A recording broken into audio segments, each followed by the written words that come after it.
Hey everyone, Ned Baker here. Today we're going to have a look at the best pull-up variation.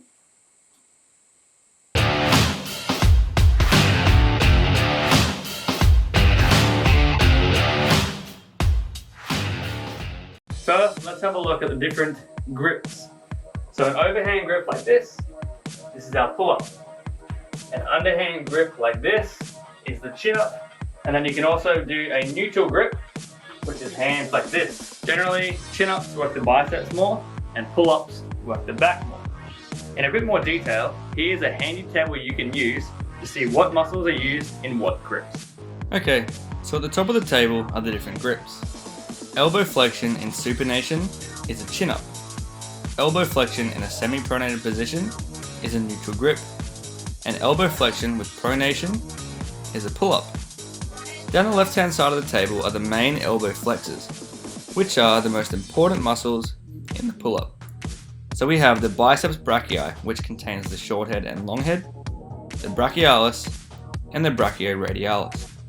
The numbers in the table show how active the muscles are in that specific grip. 3 means very active, 2 means somewhat active, and 1 means slightly active. Let's have a look at the biceps brachii. It's very active in a chin-up, somewhat active in a neutral grip, and slightly active in a pull-up. The brachialis is the universal elbow flexor, meaning it flexes the elbow in all positions. Therefore, it has a 3 and is very active in every grip. The brachioradialis runs from the end of the humerus down the forearm and is somewhat active in all 3. The brachioradialis also supinates and pronates the forearm, which is handy if you're doing pull-ups on the rings. If we add up the total number for each grip, you can see how well the muscles are being recruited. Chin-ups gives a total of 8, neutral grip has a total of 7, and pull-ups is a 6.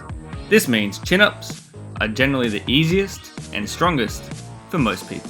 This isn't going to be true for everyone. This is just an explanation as to why chin-ups are generally easier than pull-ups. And this table only talks about the elbow flexors.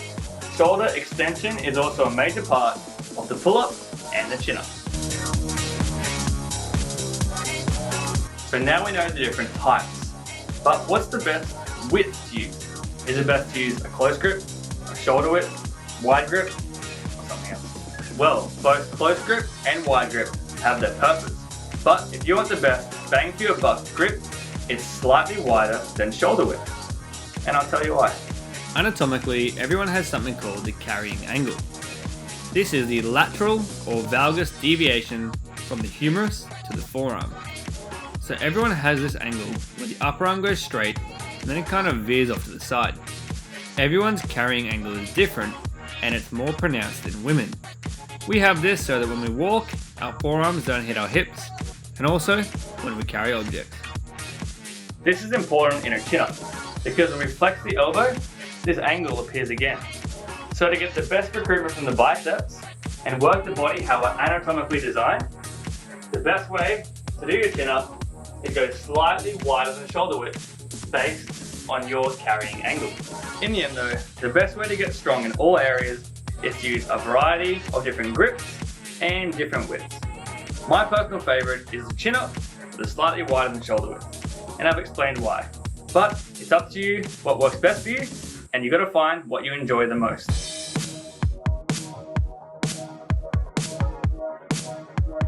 Okay, now let's have a look at the best pull-up variation. In my opinion, it is the weighted pull-up or weighted chin-up. There are other good variations, which I'll talk about at the end, but the weighted pull-up is my favorite because it has limitless progression. If you're not great at pull-ups, keep working on it. Do not try the weighted pull-up yet. If you do want to learn how to do the pull-up, check out this video right here. Once you're good at pull-ups, you can make them harder by doing more reps, more sets, changing the tempo, or doing isometric. But there comes a point where it just gets too easy. This is where weighted pull-ups come in. Weighted pull-ups will never get too easy. You have 2 main options for how you will hold the weight. You can use a weight vest or a weight belt with plates. First of all, the weight vest. When I first started doing calisthenics, I used a vest. A weight vest is going to be far cheaper than a belt and plates, but the problem with the vest is once the weight starts going up, like 30-40 kilos, you won't be able to use the vest anymore. With the belt and plates, the only downside is the price. You will have to invest in these things, but it's totally worth it. If you go to a gym, chances are they'll have that stuff anyway.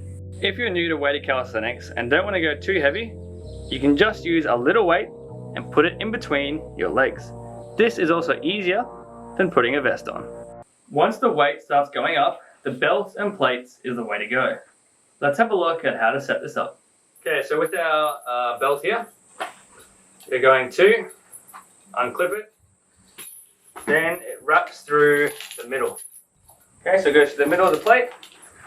Now, if you have a long chain, what you can do is with this, you can actually wrap it around twice. Okay, so this way, the chain stays nice and short, so it won't go swinging around, and if you're doing dips or something, it's not going to hit the floor. So you can wrap it around twice if you have a long chain, or you can just wrap it around once through the middle. Now here's some quick calisthenics math for you.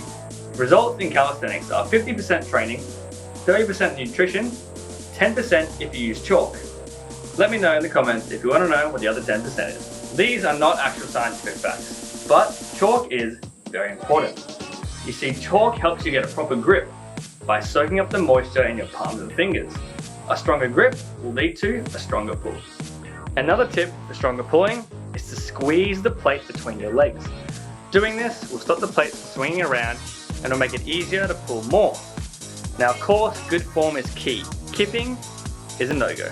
If you're a calisthenics athlete or just a regular gym goer, make weighted chin-ups or weighted pull-ups one of your main lifts. It will build your strength and size like nothing else.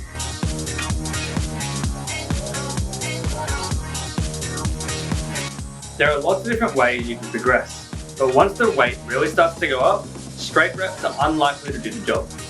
So here are some methods I use that have helped me increase the weight significantly. Firstly, dense strength. This was created by Keegan Smith, and basically you can do either 10 sets or 5 sets. You can even do 20 sets. Now let's just say 5 sets. So what you do is you pick a weight and a rep range that you think you can do for 5 sets. So for example, I'm going to do 5 sets, 40 kilos, 2 reps. That means that for 5 minutes, I do 2 reps of 40 kilo chin-ups on the minute. There's lots of ways to play around with this, and this dense strength is what I talked about in my last video. Another is drop sets. Let's say your max is 60 kilos. You do 1 rep or as many reps as you can of that, and then drop the weight down to 50 kilos. Do as many reps as you can as that, drop down to 40 kilos, etc. By the time you get to no weight, you'll feel so light, like you can fly. When you get to that point, you'll either be able to bust out a bunch of reps, or you'll be so fatigued that even with no weight, it will feel impossible. When you do your drop set, instead of immediately going down to the next set, you can give yourself a little bit of rest time. No matter how you do it, drop sets will help build strength by getting in a lot of volume. For most people, the top end is the hardest part of the chin-up or the sticking point. So, lock-offs are a great thing to help you get strong in the top portion. Isometrics are also a big help. Now the arms are strongest when bent at 90 degrees. So something I like to do with the chin-up is get to the top, hold it here for a bit, lower down to halfway, hold it here for a bit, and then lower down to the bottom and hold it here. Now, obviously if you're using weights, you're going to have to jump to the top, so you'll have to get a box or something instead. But if you're not using weights, then you can just jump to the top. And not using weights and just doing those holds is going to help you get your first chin up if you cannot chin up yet. Maybe acceleration is something you need to work on. Austin done him in one of his weighted pull-up videos so that he goes up as explosively as he can instead of doing the entire rep slowly. Play with the tempo a bit and see what works better for you. Like a lot of things, the journey is the reward. Enjoy the process and enjoy getting strong. You can't go wrong with getting strong with chin-ups. If you stuck around and watched this whole video, I really appreciate it. and I hope you learned something. Like, comment, subscribe, hit the bell, and remember, never, ever stop learning. Da da da da da da da da da da da da da.